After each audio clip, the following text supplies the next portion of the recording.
Hello, my name is Nicole Schrock, and I'm going to be your instructor for Comp2 this fall. Welcome to online Comp2. I'm really excited to get things started with you. It's always that bittersweet emotion. I just put all three kids on the bus at staggered times, of course, and we are ready to start the school year in the Schrock house, if you know what I mean. Some of you may have had a similar experience or have memories of that bus of your own version of the first day of school. And yes, I did purposely kiss my second grader in front of the entire bus just to tease him. He can take it. He's quite the tease himself. So you'll hear a lot of stories about them. If you want to hear more about my family, I know that's really exciting to you. You can check out my Meet the Instructor type page in our classroom. We'll be going there in a second to the classroom, but right now on the screen you see the syllabus. And I'm guessing this morning what you're most concerned about is what do you need to do on a weekly basis and how do you find the things you need to do. So I want to kind of walk you through that. This little video is going to be a little longer than some I do, but each week there'll be a video that kind of gives you a little bit more I don't know, face-to-face communication about the assignments for that week. And I also will offer a few instructional tips often. So please check out these weekly videos. By starting here today, you've started in the right spot. So welcome. We're excited, or I'm excited. I don't want to speak for you, but I hope you are too, to get this little adventure started. If you're first time in online education, or if maybe you've been in lots of classes, your experiences are going to be different. But just want to recommend that you really start with things structured. Maybe actually block out a period of time every day or on certain days of the week where you're going to devote to the course. And I recommend checking in frequently because things come up and I find errors in the syllabus and whatnot, and I want you to check and see those things coming in. I'll send I'll mostly communicate through announcements, but I do want to be in communication with you, and so please do reach out through the Sakai message center for things related to the assignments more directly, like if you have a specific assignment question, because when I'm in Sakai, then I can answer that question better. But if it's something more urgent, like, hey, we've had a family emergency, or maybe even something you think I might know off the top of my head that you'd like an answer to right in the moment, you can use my Northwest State email, and all of that information is on the front page of our classroom that you've already seen. So let's go and talk about the syllabus a little bit today. First of all, there's a lot of stuff to read. I'm not going to read this all to you, but these are all of the kind of just, I don't want to say generic, but they are kind of generic requirements for the course, and these are things you would see even if you were in a face-to-face classroom. The only thing I would amend here is we are going to be using Turnitin, and when I made this syllabus I wasn't sure how the new Sakai rollout was going to be, but the papers will automatically turn Turnitin, so you don't need to worry about it. It should give you a report how you're if you're in compliance and that kind of thing. So if you kind of liked seeing that report from Turnitin, you should be able to still get that. Let me know if you're having any problems with Turnitin. I do know that Turnitin and myself really have the easiest time opening Word documents. So DocX, Docs, if you have to an RTF, but if at all possible, a Word program is important for this course. If you don't have a Word program, don't buy one. Use www.openoffice, OPENOFFICE, openoffice.org, and it's a free version of Word. Okay. Learning objectives. I do want you to look through these, but I'm not going to read them all to you. Tell you what, my objective is for this course is to help you to write effective papers in an efficient amount of time in response to other ideas. The papers in this course are going to be arguments. That doesn't mean they're all going to be persuasive, but we're going to start with an essential idea that is that everything is an argument, and that everything we read contains arguments and sub-arguments and responses to arguments, and in our heads we create those arguments. Even listening to something as simple as this introduction video, you're probably creating some arguments. You're thinking, oh, that's not my experience, or I know what she's saying. You're agreeing, you're disagreeing, or sometimes in between. Not sure. I'm kind of this, but I'm also kind of this, right? So yes, no, or somewhere in between. And so that's what we're going to be doing in this course. These are the assignments. There's going to be a chunk of points that are going to be the participation types of things, the practice exercises. We're really going to rely heavily on discussion boards because that is our way of creating a classroom community. I'm a big advocate of community. I think sometimes we call online education distance education, and I hate that because it connotates that there's this great divide between classmates and instructors, and there's no relationship. And I'll even have people say, oh, how can you teach online because you miss out on that connection with students, and it's far from the truth. We really can stay connected, and discussion board is going to be part of that. It's also going to help our academic development as writers. It's practice in writing, it's practice in arguing and responding academically. So we're going to be having those. I do grade your pre-writing and your editing and that kind of thing. So those are some other points. We'll have three papers that are the 3 to 4 page type, and then a research assignment that is going to be worth more points and it's more pages. Grading scale.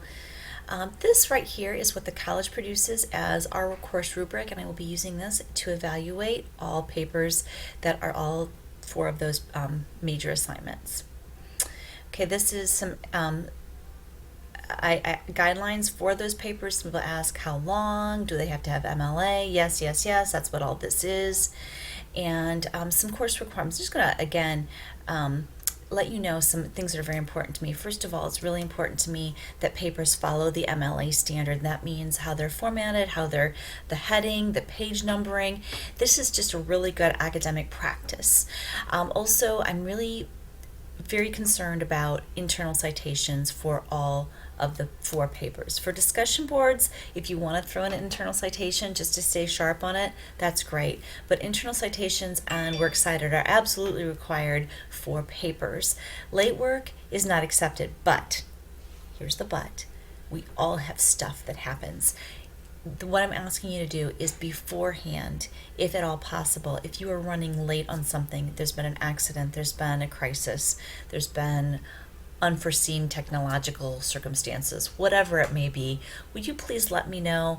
Obviously, you can't always tell me that ahead, but please know that I am pretty gracious on these things. But I would ask that you not rely on the late work acceptance program as your modus operandum, okay?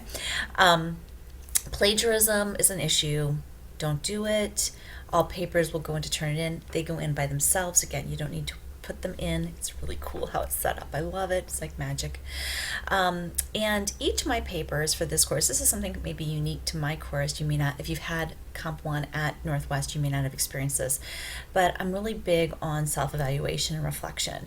And so each paper that you turn in is going to have a self-evaluation form. This is where I'm at right now in my reading. And that form is for you. It's in the course already, okay? So just fill that out if you would. And I will then fill out the teacher portion. So you're going to actually kind of copy and paste it. We'll talk about it later, but just be aware that that's going to happen.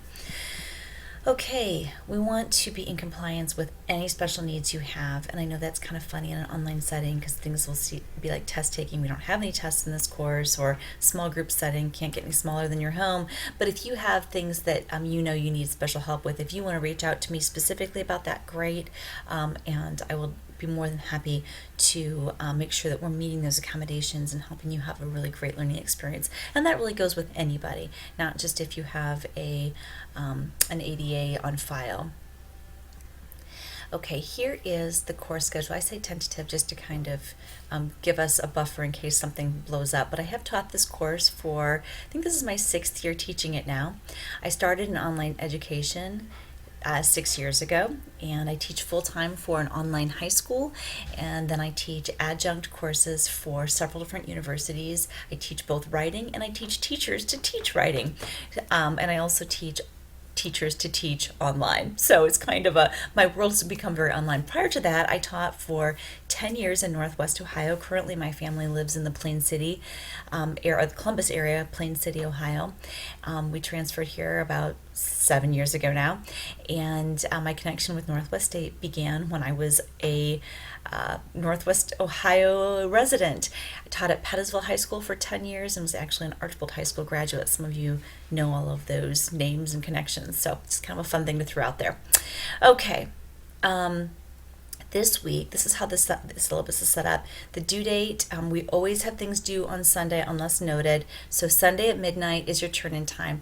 The course is set up to say Sunday at 11:55 because when I put 12 a.m., I have people who turn things in at noon. I don't know, there's just something that we forgot about that a.m. p.m. thing. So just to help you and to make sure I'm communicating really clearly, this is midnight Sunday for everything. The 5 minutes before is not a gotcha thing. Again, it's just, I have like a, 15-20 minute grace period set in my head. Okay, so don't worry about that. And if you have, again, issues with turning something in late, please let me know why. Give me a little, just communicate with me. I think that's the difference between high school classes and college classes, and maybe even the difference between college and online college classes is that we can't over communicate. I don't want you to apologize for asking questions. I want you to ask them. I don't want you to wonder. I want you to email me, okay? So the first unit, we're just going to do some groundwork type of thing. If you look, so this is the topic, and then over here are the assignments for each week. And don't be confused by the one in front is by unit, not by week. Okay, so it says 1-1 and 1-2, and that's great for weeks 1 and 2, week 1, but week 2, unit 2 goes into 2 different weeks, as you can see on the screen here. Okay, so what is due this week is in red, and it will match up with the course content that I'm going to show you in just a sec. So we're going to do 2 things this week. We're going to do the reflection activity, and there is a method to the madness in the reflection activity. Yes, it is a get to know you ploy that I'm going to ask that you post to discussion board, okay? But it is also a way to frame arguments. So each of the sentences is set up as a potential template for an argument later or a thesis statement later. In my syllabus, anything that has an A is from the Aaron text. Anything that is an A reading is something you're going to skim or scan, and it's a resource. It's not really required reading, it is resource reading. I hope you understand the difference there. So really this week, all the reading is more resource material for you to help you out with the topic that maybe if it's a weak area for you, if you just want some refresher, you have that as a resource. Anything that's an H, that's going to be later on, is the Hirschberger text. That's the thicker text, and that I'm going to ask you to read more carefully or more closely. So the other assignment this week is the MLA exercise. Just kind of get us started right away, refreshing on MLA. We are not using the My Comp Lab component. Tried it for a year, didn't love it. We're going to use the MLA exercise 58.1 off of the Aaron text, page 496. If you have a different version, 58.1 is consistent with both versions of the text, any version of the text. So look for the exercise number rather than the page number if you don't have the most updated version of the textbook. So that's all we're doing this week. I know we have a short week. I want to take us really quickly over to the course. I want to keep my session active. This is a new rollout for the course, so we might have some glitches along the way. If there's something you can't open or something you wonder about, please let me know. That's my view. Everything in here is my basically almost like lecture notes, okay? I've created agendas that will give you an overview of the week, like what are the goals and what do you need to do. It's a breakdown of the assignments. And then I've also given you oops, that's not what I want to do. I've also given you the actual assignment explanation for each page. Okay, so, oops. Let's go back up here to the outline again. This is everything you need to know. So after you go to the syllabus each day, I recommend printing out that syllabus, looking through it. That's the big picture. These are the details, and some of you might be a little overwhelmed by my details because I'm trying to communicate as much as I possibly can since I'm not face to face. So please don't get bogged down by the details, but do look through them. The assignment that you need to turn in both the discussion board and the Dropbox is assignment 1-1. Assignment 1-2 only comes to me, and when I say Dropbox, that's a generic term. It's where it's what you when you open it and go into assignments and turn it into that assignment place. Let's hop over to assignments real speedy quick. Okay, I think yours probably looks different than mine, but this is where you'll find where to put the assignments. If you have trouble with those types of technicalities, let me